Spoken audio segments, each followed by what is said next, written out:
ช่วยกันเอาใจใส่เพื่อเชียงใหม่สดใสไร้มลพิษกับรายการเชียงใหม่ฟ้าใสทุกวันอาทิตย์เวลา 15 นาฬิกาถึง 16 นาฬิกา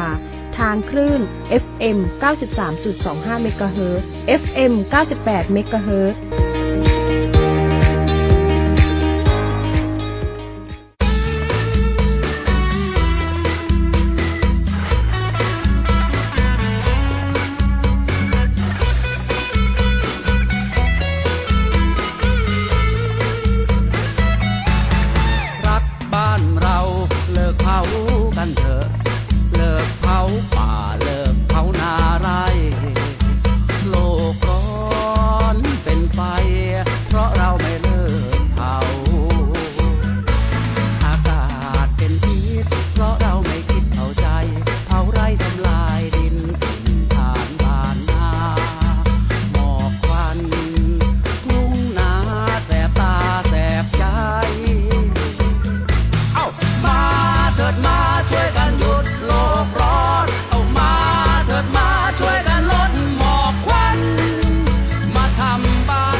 สวัสดีครับคุณผู้ฟังทุกท่านนะครับขอต้อนรับผู้ฟังเข้าสู่รายการเชียงใหม่ฟ้าใสช่วงโลกสวยด้วยสิ่งแวดล้อมตามโครงการประชาสัมพันธ์รักษาสิ่งแวดล้อมเพื่อสร้างสุขภาพชีวิตที่ดีอย่างยั่งยืนประจำปีงบประมาณพ.ศ. 2569ทางสถานีวิทยุกระจายเสียงแห่งประเทศไทยจังหวัดเชียงใหม่กับผมฉลาดกัญญัติผู้ดำเนินรายการครับปัจจุบันปัญหาสิ่งแวดล้อมเป็นปัญหาที่ส่งผลกระทบต่อการดำรงชีวิตของมนุษย์การใช้ทรัพยากรธรรมชาติอย่างคุ้มค่าตามแนวทางเศรษฐกิจชีวภาพเศรษฐกิจหมุนเวียนและเศรษฐกิจสีเขียวเพื่อสร้างคุณภาพชีวิตที่ดีอย่างยั่งยืนติดตามได้นะครับในรายการเชียงใหม่ฟ้าใสช่วงโลกสวยด้วยสิ่งแวดล้อมวันนี้ครับร่วมด้วยช่วยกันเอาใจใส่เพื่อเชียงใหม่สดใสไร้มลพิษกับรายการเชียงใหม่ฟ้าใสทุกวันอาทิตย์เวลา 15 นาฬิกาถึง 16 นาฬิกาทางคลื่น FM 93.25 เมกะเฮิรตซ์ FM 98 เมกะเฮิรตซ์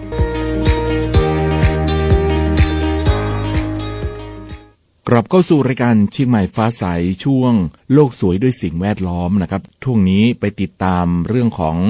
สถานการณ์สิ่งแวดล้อมในด้านต่างๆนะครับที่มีผลกระทบต่อการดำรงชีวิตของมนุษย์ปัจจุบันนะครับโลกของเรากำลังเผชิญกับวิกฤตที่ไม่อาจมองข้ามได้ซึ่งข้อมูลล่าสุดประจำปี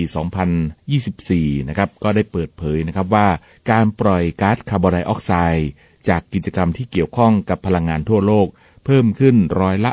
0.8 จากปีก่อนหน้าและก็แตะระดับสูงสุดที่ 37.8 กิกะตันคาร์บอนไดออกไซด์เทียบเท่าซึ่งอยู่ในระดับสูงสุด เป็นประวัติการณ์นะครับถึงแม้ว่าอัตราการเพิ่มขึ้นจะต่ำกว่าอัตราการเติบโตของเศรษฐกิจโลกร้อยละ 3.2 แต่การสะสมของก๊าซคาร์บอนไดออกไซด์ในชั้นบรรยากาศกลับเพิ่มขึ้นอย่างน่าตกใจโดยความเข้มข้นนะครับของก๊าซคาร์บอนไดออกไซด์ในบรรยากาศโลกได้สูงถึง 422.5 ส่วนในล้านส่วนซึ่งเพิ่มขึ้นปริมาณ 3 ppm เมื่อเปรียบเทียบกับปี 2023 และสูงกว่าก่อนยุคอุตสาหกรรมราวร้อยละ 50 นะครับซึ่งการสะสมของก๊าซเรือนกระจกเหล่านี้ส่วนใหญ่ก็เกิดจากกิจกรรมของมนุษย์เช่นการเผาเชื้อเพลิงฟอสซิลถ่านหินน้ำมันและก็ก๊าซซึ่งทำให้เกิดเหมือนผ้าห่มที่คลุมโลกทำให้ความร้อนจากดวงอาทิตย์ไม่สามารถที่จะระบายออกไปได้ก็ส่งผลให้อุณหภูมิที่พื้นผิวโลกสูงขึ้นเกินระดับที่ควรจะเป็นและก็สร้างภัยธรรมชาติที่รุนแรงตามมาด้วยนะครับกิจกรรมของมนุษย์ที่ทำให้อุณหภูมิของโลกได้สูงขึ้นไปประมาณ1 องศาเซลเซียสเมื่อเทียบกับช่วงก่อนยุคอุตสาหกรรมและคาดว่าจะแตะที่ 1.5 องศาเซลเซียสระหว่างปี 2030 ถึง 2052 ซึ่งผลกระทบจากภาวะนี้นะครับหลายด้านตั้งแต่ภัยแล้งที่รุนแรงน้ำท่วมไฟไหม้ระดับน้ำทะเลที่สูงขึ้นและการสูญเสียความหลากหลายทางชีวภาพโดยเฉพาะอย่างยิ่งสัตว์และก็พืชกว่า1 ล้านชนิดทั่วโลกนั้นก็มีความเสี่ยงที่จะสูญพันธุ์ในอีกไม่กี่ทศวรรษข้างหน้าซึ่งถือว่าเป็นจำนวนที่สูงที่สุดในประวัติศาสตร์ของมนุษยชาติหนึ่งในสาเหตุสำคัญนะครับของการเพิ่มขึ้นของก๊าซคาร์บอนไดออกไซด์ในปี 2024 ก็คือปรากฏการณ์สภาพอากาศที่รุนแรงซึ่งปีนี้นะครับก็ถือว่าเป็นปีที่โลกมีอุณหภูมิสูงที่สุดเป็นประวัติการณ์แซงหน้าปี 2023 ก็ทำให้ความต้องการพลังงานสำหรับการทำความเย็นเพิ่มขึ้นอย่างมหาศาลด้วยนะครับก็ส่งผลให้การเพิ่มขึ้นของการปล่อยก๊าซเรือนกระจกที่เกี่ยวข้องกับพลังงานในปีนี้ถึงประมาณร้อยละ 80 ของทั้งหมดเมื่อเจาะลึกในด้านพลังงานจะเห็นว่าเชื้อเพลิงฟอสซิลยังคงเป็นปัจจัยสำคัญที่ทำให้การปล่อยก๊าซเรือนกระจกเพิ่มขึ้นโดยเฉพาะก๊าซธรรมชาติซึ่งมีการปล่อยก๊าซธรรมชาติที่เพิ่มขึ้นถึงร้อยละ 2.5 หรือประมาณ180 ล้านตันในปี 2024 ก็ทำให้เป็นปัจจัยที่สำคัญในการปล่อยก๊าซคาร์บอนไดออกไซด์ทั่วโลกเพิ่มขึ้นขณะเดียวกันนะครับการปล่อยก๊าซจากถ่านหินก็เพิ่มขึ้นร้อยละ 0.9 หรือประมาณ135 ล้านตันการเติบโตในด้านการใช้พลังงานเหล่านี้ส่วนใหญ่เกิดจากประเทศที่มีเศรษฐกิจเกิดใหม่และกำลังพัฒนาโดยเฉพาะประเทศเอเชียอินเดียนะครับก็มีการเพิ่มขึ้นของการปล่อยก๊าซคาร์บอนไดออกไซด์สูงที่สุดในกลุ่มประเทศเศรษฐกิจหลักโดยพุ่งสูงถึงร้อยละ 5.3 เนื่องจากความต้องการพลังงานที่เพิ่มขึ้นอย่างรวดเร็วและก็การพัฒนาโครงสร้างพื้นฐานในขณะที่จีนถึงแม้ว่าการเติบโตการปล่อยก๊าซคาร์บอนไดออกไซด์จะชะลอลงเหลือร้อยละ 0.4 แต่การปล่อยก๊าซต่อหัวยังสูงกว่าประเทศพัฒนาแล้วถึงร้อยละ 16 และเกือบจะ2 เท่าของค่าเฉลี่ยทั่วโลกอย่างไรก็ตามนะครับในกลุ่มประเทศพัฒนาแล้วก็มีแนวโน้มที่ดีขึ้นโดยมีการลดลงของการปล่อยร้อยละ 1.1 ในปี 2024 ถึงแม้สถานการณ์โลกจะดูน่ากังวลนะครับแต่ยังมีมุมมองที่สดใสจากพลังงานสะอาดการเติบโตความต้องการพลังงานทั่วโลกในปี 2024 อยู่ที่ร้อยละ 2.2 ซึ่งสาเหตุส่วนใหญ่มาจากความต้องการการใช้ไฟฟ้าที่เพิ่มขึ้นนะครับร้อยละ 4.3 นับเป็นการเติบโตที่รวดเร็วและที่น่าสนใจนะครับก็คือในปี 2024 การผลิตไฟฟ้าทั่วโลกเติบโตร้อยละ 80 จากแหล่งพลังงานหมุนเวียนและพลังงานนิวเคลียร์การติดตั้งกำลังการผลิตใหม่ของพลังงานหมุนเวียนยังคงทำสถิติสูงสุดเป็นปีที่ 22 ติดต่อกันโดยมีการผลิตไฟฟ้าหมุนเวียนเพิ่มขึ้นประมาณ700จิกะตันในปี 2024 ซึ่งเกือบร้อยละ 80 มาจากโซลาร์เซลล์ซึ่งความก้าวหน้าในเทคโนโลยีสะอาดหลัก 5 ชนิดนั้นได้แก่โซลาร์เซลล์พลังงานลมพลังงานนิวเคลียร์รถยนต์ไฟฟ้าฮีทปั๊มหรือว่าปั๊มความร้อนที่ติดตั้งแต่ปี 2019 ได้ลดการปล่อยก๊าซคาร์บอนไดออกไซด์สะสมได้ถึง 2.6 1,000 ล้านตันต่อปีซึ่งคิดเป็นร้อยละ 7 ของการปล่อยก๊าซทั่วโลกถ้าไม่มีการใช้เทคโนโลยีเหล่านี้การปล่อยก๊าซคาร์บอนไดออกไซด์ก็จะเพิ่มขึ้นในอัตราที่สูงกว่าปัจจุบันถึง 3 เท่านะครับซึ่งสถานการณ์ในประเทศไทยนะครับก็จัดอยู่ในกลุ่มพันธมิตรของสำนักงานพลังงานระหว่างประเทศหรือ IEA การเปลี่ยนแปลงสภาพภูมิอากาศส่งผลกระทบโดยตรงต่อชีวิตและก็เศรษฐกิจอย่างมีนัยสำคัญโดยเฉพาะในภาคการเกษตรได้รับผลกระทบสะสมระหว่างปี 2011 ถึง 2045 สูงถึง 17,912 ถึง 83,826 ล้านบาทต่อปีเนื่องจากปัญหาความร้อนและปริมาณน้ำฝนที่ผันผวนก็ทำให้ดินการเพาะปลูกไม่สมบูรณ์และผลผลิตได้รับความเสียหายเช่นมันสำปะหลังที่เน่าเสียจากฝนมากเกินไปหรืออ้อยขาดน้ำจากภัยแล้งที่ยาวนานด้วยนะครับนอกจากนี้นะครับภาวะโลกร้อนก็ถือว่าเป็นภัยคุกคามที่สำคัญต่อชุมชนชายฝั่งในประเทศไทยมีพื้นที่ชายฝั่งราว 23% ที่ต้องเผชิญกับปัญหาการกัดเซาะและสูญเสียพื้นที่ถึง 1-5 เมตรต่อปีซึ่งส่งผลให้เกิดความสูญเสียทางเศรษฐกิจมากกว่า 6,000 ล้านบาทภัยแล้งก็เป็นอีกหนึ่งความเสี่ยงนะครับที่สูงโดยเฉพาะในภาคตะวันออกเฉียงเหนือและภาคใต้สถานการณ์เหล่านี้นะครับก็ทำให้เห็นชัดนะครับว่าผลกระทบจากการเปลี่ยนแปลงสภาพภูมิอากาศไม่เท่าเทียมกันและส่งผลกระทบหนักที่สุดต่อกลุ่มที่มีรายได้น้อยชุมชนที่อยู่ในพื้นที่เสี่ยงภัยธรรมชาติรวมถึงธุรกิจที่ต้องพึ่งพาสภาพอากาศโดยตรงเช่นการท่องเที่ยวและการเกษตรนะครับซึ่งข้อมูลการปล่อยก๊าซเรือนกระจกในประเทศไทยจากบัญชีก๊าซเรือนกระจกในปี 2018 ชี้ให้เห็นนะครับว่าก๊าซเรือนกระจกมากกว่าร้อยละ 60 มาจากพลังงานที่มีการปล่อยก๊าซเรือนกระจกสูงถึง 69.06% โดยการผลิตไฟฟ้าและความร้อนมีสัดส่วนสูงถึง 40.05% ของการปล่อยทั้งหมดในภาคนี้นะครับตามมาด้วยภาคเกษตรกรรมมีการปล่อยก๊าซราว 15.69 นะครับแม้ว่าจะไม่สูงเท่ากับพลังงานแต่มีความเปราะบางต่อการเปลี่ยนแปลงสภาพภูมิอากาศอย่างมากนะครับเพราะว่าอาชีพภาคนี้ขึ้นอยู่กับสภาพอากาศอย่างชัดเจนส่วนภาคอุตสาหกรรมและการใช้ผลิตภัณฑ์ปล่อยก๊าซราว 10.77 ซึ่งก็มีการปล่อยจากผลิตปูนซีเมนต์มากกว่าครึ่งหนึ่งก็คือประมาณ 51.28% ขณะที่ภาคการจัดการขยะปล่อยก๊าซประมาณ 4.88% โดยการกำจัดขยะมูลฝอยคิดเป็น 52.53% นะครับเพื่อที่จะตอบสนองวิกฤตนี้และก็ปฏิบัติตามพันธกิจภายใต้กรอบอนุสัญญาสหประชาชาติว่าด้วยการเปลี่ยนแปลงสภาพภูมิอากาศประเทศไทยได้มีการกำหนดเป้าหมายมีการส่วนร่วมของประเทศโดยได้มีการตั้งเป้าในการลดการปล่อยก๊าซเรือนกระจกขั้นต่ำที่ร้อยละ 30และเป้าหมายขั้นสูงที่ร้อยละ 40จากกรณีปกติภายในปี 2030โดยมีแผนปฏิบัติการด้านการลดก๊าซเรือนกระจกของประเทศไทยปี 2021 ถึง 2030ก็เป็นกรอบการดำเนินการนะครับซึ่งการเปลี่ยนแปลงสภาพภูมิอากาศไม่ใช่ส่งผลกระทบแค่สิ่งแวดล้อมเท่านั้นแต่ยังเกี่ยวข้องกับความยุติธรรมความเท่าเทียมที่ส่งผลกระทบต่อทุกคนโดยเฉพาะกลุ่มเปราะบางที่สุดและก็คนรุ่นใหม่นะครับที่ต้องเผชิญกับความเสี่ยงในอนาคตการตระหนักรู้และการลงมือทำอย่างเร่งด่วนจึงเป็นกุญแจสำคัญในการรับมือความท้าทายของประเทศทั่วโลกนับต่อจากนี้ไปนะครับนี่ก็เป็นสถานการณ์นะครับของ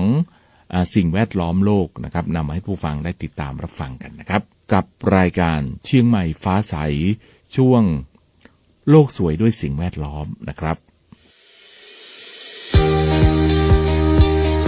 ร่วมด้วยช่วยกันเอาใจใส่เพื่อเชียงใหม่สดใสไร้มลพิษกับรายการเชียงใหม่ฟ้าใสทุกวันอาทิตย์เวลา 15 นาฬิกาถึง 16 นาฬิกาทางคลื่น FM 93.25 เมกะเฮิรตซ์ FM 98 เมกะเฮิรตซ์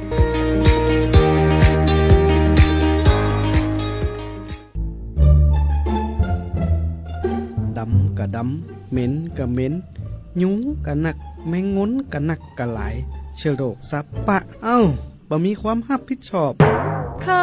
จมอะหยังโคตรเกลียดหยังฮื้อไผมาไอ้ต้อมกะเนี่ยกะพอเหรอน้ำติไหลลงห้วยลงห้องข้างบ้านเฮาเนี่ยตึงดำตึงเหม็นยุงกะแมงงนกะแหล่งรวมเชื้อโรคซับปะน่ะนี่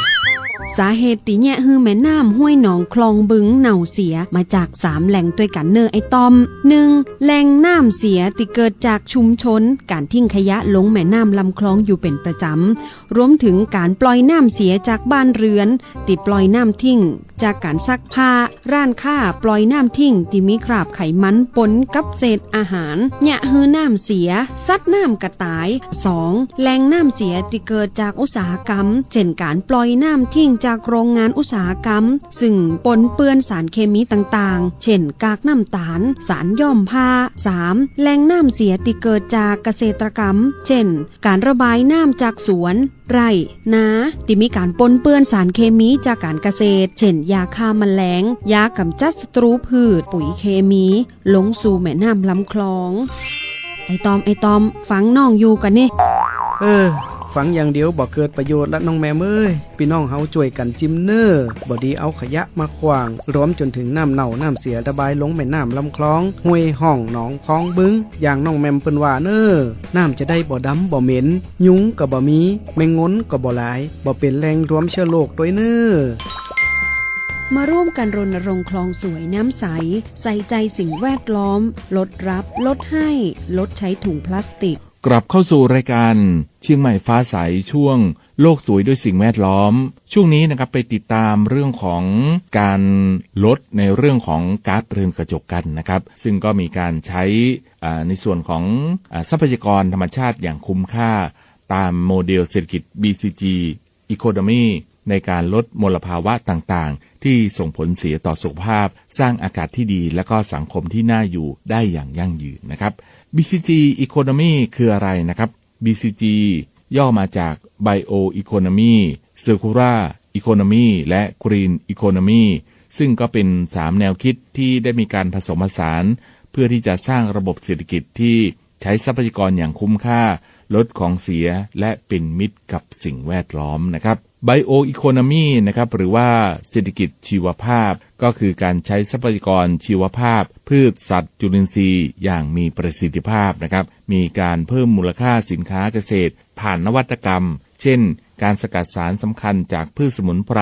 การผลิตพลังงานชีวภาพไบโอดีเซลไบโอแก๊สการพัฒนาอาหารฟังก์ชันแนลซึ่งก็มีตัวอย่างโครงการนะครับก็คือการปลูกมันสำปะหลังพันธุ์พิเศษเพื่อผลิตพลาสติกชีวภาพและการใช้จุลินทรีย์ปรับปรุงดินแทนปุ๋ยเคมีนะครับอันที่2นะครับก็คือ Circular Economy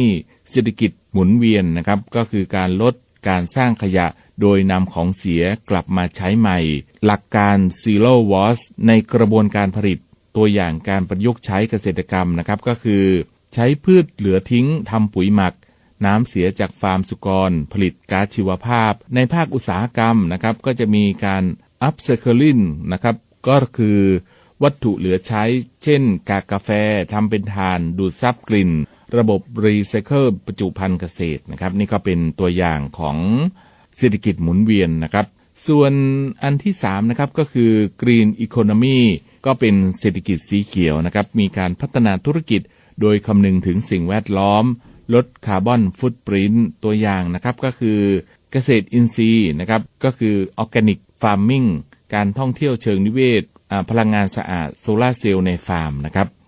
ในส่วนของ BCG กับภาคการเกษตรไทยนะครับโอกาสของเกษตรภายใต้โมเดล BCG นะครับก็สร้างรายได้จากของเหลือทิ้งเช่นแกลบอ้อยนำไปผลิตไฟฟ้ากากสับปะรดทำเป็นอาหารสัตว์ลดต้นทุนการผลิตใช้ปุ๋ยอินทรีย์จากวัสดุในท้องถิ่นระบบน้ำหมุนเวียนในฟาร์มนะครับการเข้าถึงตลาดพรีเมียมนะครับสินค้าเกษตรอินทรีย์ก็ได้รับราคาสูงผลิตภัณฑ์แปรรูปจากสมุนไพรมีมูลค่าเพิ่มตัวอย่างความสำเร็จนะครับก็คือโครงการชุมชน BCG ในหลายจังหวัดเช่นจังหวัดน่านนะครับก็มีการปลูกกาแฟอาราบิก้าคุณภาพสูงแบบยั่งยืนจังหวัดสระแก้วนะครับก็ใช้พลังงานแสงอาทิตย์ในฟาร์มกุ้งวิสาหกิจชุมชนแปรรูปสมุนไพรนะครับเช่นทุเรียนเทศสกัดสารต้านมะเร็งนะครับนี่ก็เป็นตัวอย่างในส่วนของการใช้ทรัพยากรอย่างคุ้มค่าตามแนวทางโมเดลเศรษฐกิจ BCG Economy นำมาให้ผู้ฟังได้ติดตามรับฟังกันนะครับกับรายการเชียงใหม่ฟ้าใสช่วงโลกสวยด้วยสิ่งแวดล้อมนะครับ วมด้วยช่วยกันเอาใจใส่เพื่อเชียงใหม่สดใสไร้มลพิษกับรายการเชียงใหม่ฟ้าใสทุกวันอาทิตย์เวลา 15 นาฬิกาถึง 16 นาฬิกาทางคลื่น FM 93.25 เมกะเฮิรตซ์ FM 98 เมกะเฮิรตซ์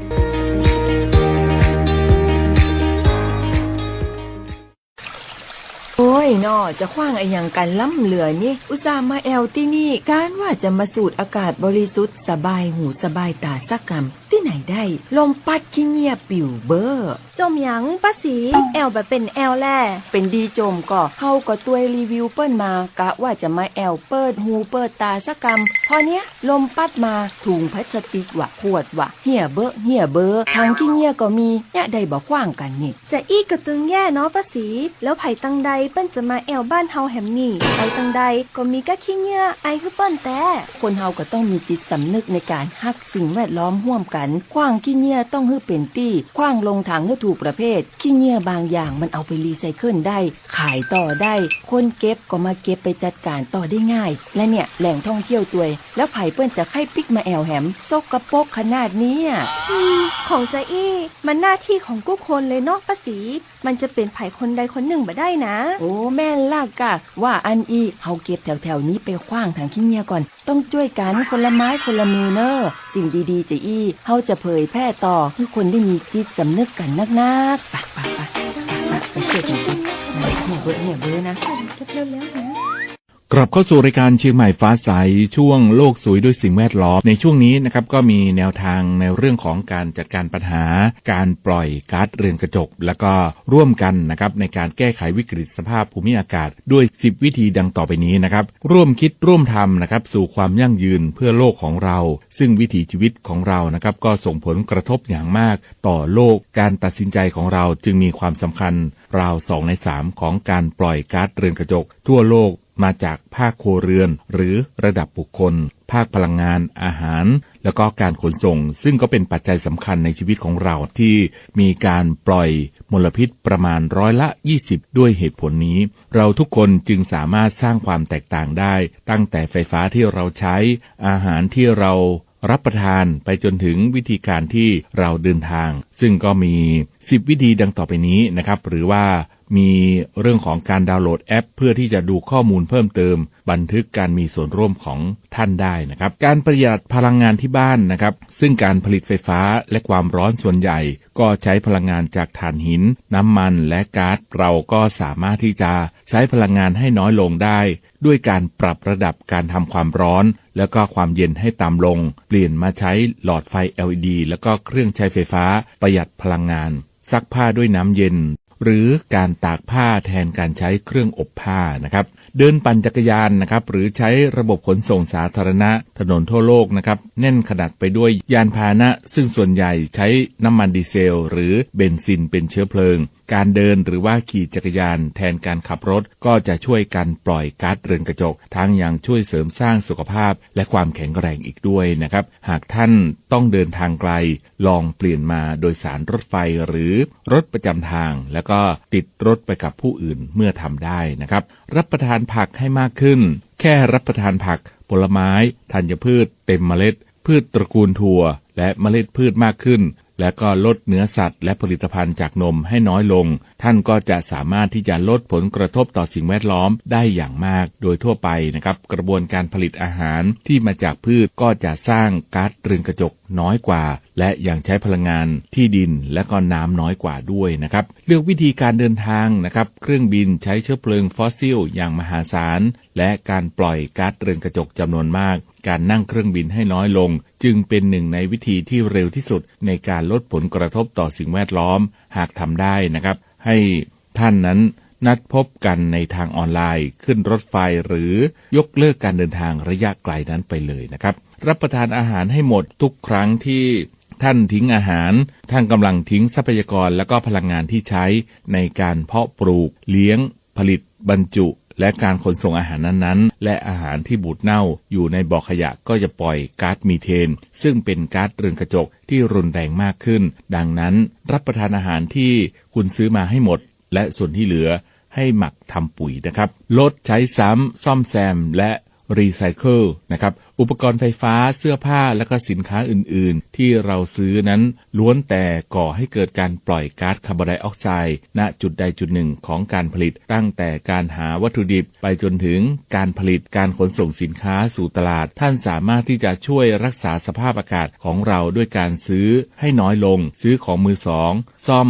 หากซ่อมได้และก็รีไซเคิลนะครับเปลี่ยนแหล่งพลังงานในบ้านสอบถามบริษัทสาธารณูปโภคของท่านนะครับว่าพลังงานที่ท่านใช้อยู่ในบ้านนั้นผลิตมาจากน้ำมันถ่านหินหรือก๊าซหรือไม่ถ้าเป็นไปได้นะครับให้ลองเปลี่ยนไปใช้พลังงานหมุนเวียนเช่นลมหรือพลังงานแสงอาทิตย์หรือติดตั้งแผงโซลาร์เซลล์บนหลังคาเพื่อผลิตพลังงานให้บ้านของท่านนะครับเปลี่ยนไปใช้รถยนต์ไฟฟ้าหากท่านวางแผนที่จะซื้อรถยนต์ลองเลือกดูรถไฟฟ้าซึ่งตอนนี้ก็มีหลายรุ่นราคาถูกลงแม้ว่าไฟฟ้าที่ใช้ยังผลิตมาจากฟอสซิลอยู่แต่รถยนต์ไฟฟ้าก็ช่วยลดมลพิษทางอากาศและปล่อยก๊าซเรือนกระจกน้อยกว่ารถยนต์ที่ใช้แก๊สหรือดีเซลอย่างมีนัยสำคัญนะครับเลือกผลิตภัณฑ์ที่เป็นมิตรกับสิ่งแวดล้อมทุกการใช้จ่ายของเรานะครับก็ส่งผลกระทบต่อโลกทั้งสิ้นก็อาจจะมี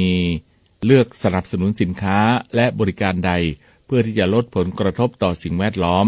ให้ท่านซื้ออาหารตามฤดูที่ผลิตในท้องถิ่น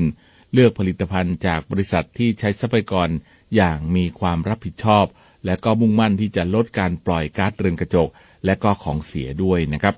และวิธีสุดท้ายนะครับก็คือเป็นกระบอกเสียงเปล่งเสียงของท่านและก็ชักชวนผู้อื่นให้ร่วมลงมือด้วยกันนี่เป็นหนึ่งในวิธีที่รวดเร็วและก็มีประสิทธิภาพที่สุดในการสร้างเปลี่ยนแปลงชักชวนเพื่อนบ้านเพื่อนร่วมงานเพื่อนและครอบครัวของท่านบอกให้ธุรกิจต่างๆให้รู้ว่าต้องการเห็นการเปลี่ยนแปลงที่กล้าหาญและก็ชัดเจนตลอดจนเรียกร้องให้ผู้นำท้องถิ่นและระดับโลกดำเนินการทันทีนะครับนี่ก็เป็น10 วิธีนะครับในเรื่องของการจัดการปล่อยก๊าซเรือนกระจกแล้วก็ร่วมกันนะครับในการแก้ไขวิกฤตการณ์สภาพภูมิอากาศนำมาให้ผู้ฟังได้ติดตามรับฟังกันนะครับกับรายการเชียงใหม่ฟ้าใสช่วงโลกสวยด้วยสิ่งแวดล้อมนะครับร่วมด้วยช่วยกันเอาใจใส่เพื่อเชียงใหม่สดใสไร้มลพิษกับรายการเชียงใหม่ฟ้าใสทุกวันอาทิตย์เวลา 15 นาฬิกาถึง 16 นาฬิกาทางคลื่น FM 93.25 เมกะเฮิรตซ์ FM 98 เมกะเฮิรตซ์กลับเข้าสู่รายการเชียงใหม่ฟ้าใสช่วงโลกสวยด้วยสิ่งแวดล้อมนะครับในช่วงนี้นะครับไปติดตามเรื่องของทางรัฐบาลนะครับที่ได้มีการเดินหน้าในเรื่องของการแก้ไขปัญหาการปล่อยก๊าซเรือนกระจกของประเทศนะครับซึ่งคณะรัฐมนตรีนะครับก็ได้มีการอนุมัติให้ประเทศไทยยกระดับ NDC 3.0 เดินหน้า Net Zero ในปี 2050 ซึ่งทางด้านของนายชูชาติชมกลิ่นรองนายกรัฐมนตรีและรัฐมนตรีว่าการกระทรวงทรัพยากรธรรมชาติและสิ่งแวดล้อมก็ได้เปิดเผยนะครับว่าที่ประชุมคณะรัฐมนตรีก็ได้มีการเห็นชอบร่างเป้าหมายการมีส่วนร่วมที่ประเทศกำหนดฉบับใหม่หรือว่า NDC